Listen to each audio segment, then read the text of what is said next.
All right.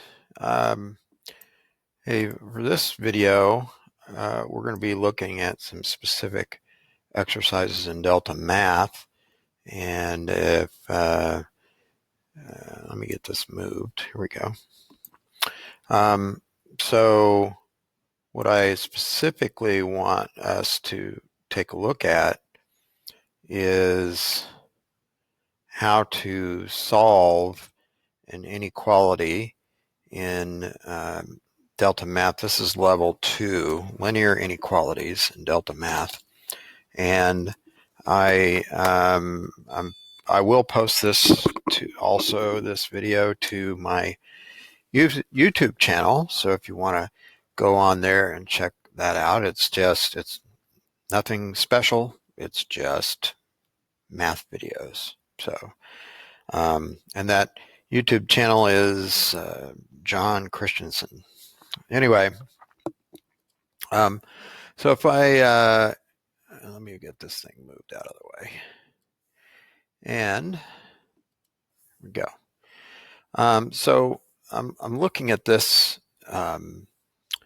this inequality over here. I'm going to write it out here: negative c minus 3 times negative 8c minus 2 is less than or equal to 3c plus 7 minus 1. Okay, so actually solving an inequality is not that much different than solving an equation.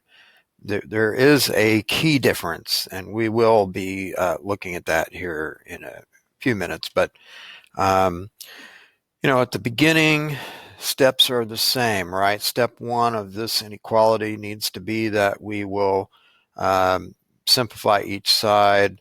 We're going to look for parentheses that we can clear, and I see some right here, right?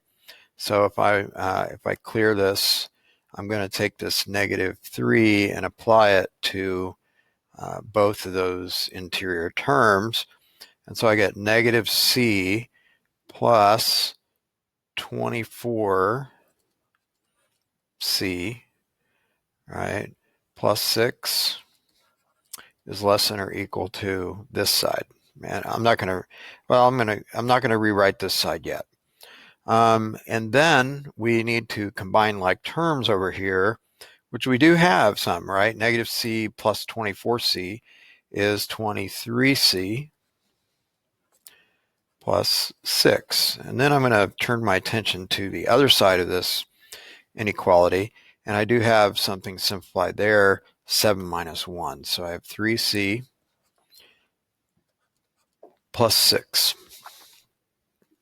So as I'm looking at this now, actually we're not going to be hitting on that a special case that we would have, but so we'll talk about that at another point. But right now, I'm still just treating this as if I'm solving an equation, right?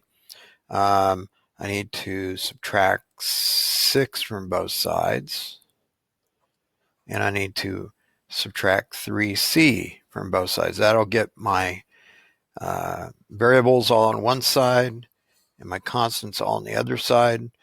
And so I get 20c is less than or equal to 0, right? And so, and then I go ahead and finish up, right?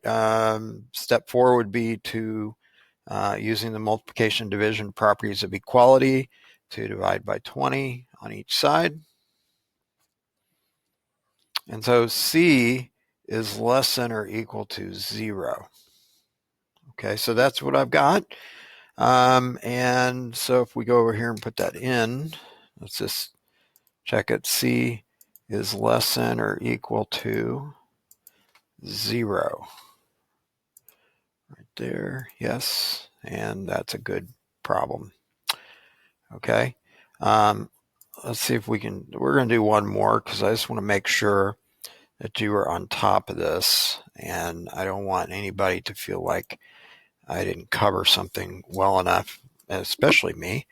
So let's write this one out. We have negative h plus 5 times 2h plus 7 is less than or equal to negative 4h minus 5 minus 9h. So step 1, we need to clear our parentheses here. So we're going to do that, right? Apply the 5 to both terms in there to get negative h plus 10h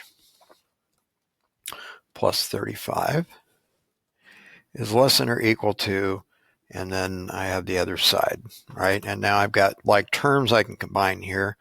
Negative h plus 10h is 9h, and I have plus 35, okay?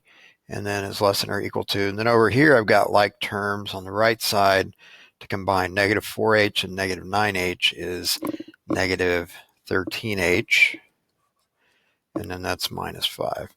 And now I can, on to step 3, I'm going to add, and 2 and 3, I'm going to add and subtract the variables and the constants to get everything to one side or the other. I'm going to add 13h to each side.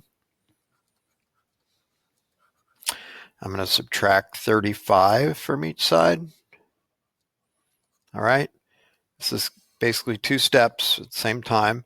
And so 9 plus 13 is 22. So I have 22h is less than or equal to, and then negative 5 minus 35 is negative 40. Okay.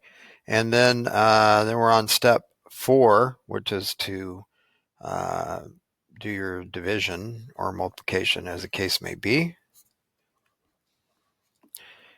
And what do I get? I get h is less than or equal to negative 40 over 22. Now that's not our final answer. We need to take this number and reduce it, right? So this is going to reduce if I divide by 20, or not 20, if I divide by 2 here, I am going to get 20, all right, 20 over 11.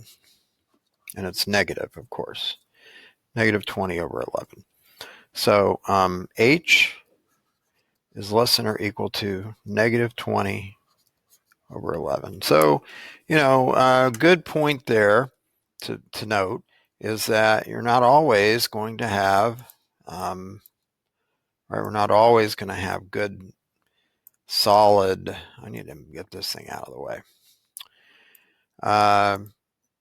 Good numbers, just plain old integers. We definitely would have some fractions. So now hopefully this is right and I don't silly. Okay, I'll move this again. Yes, it is. So that's my video on solving linear inequalities level 2.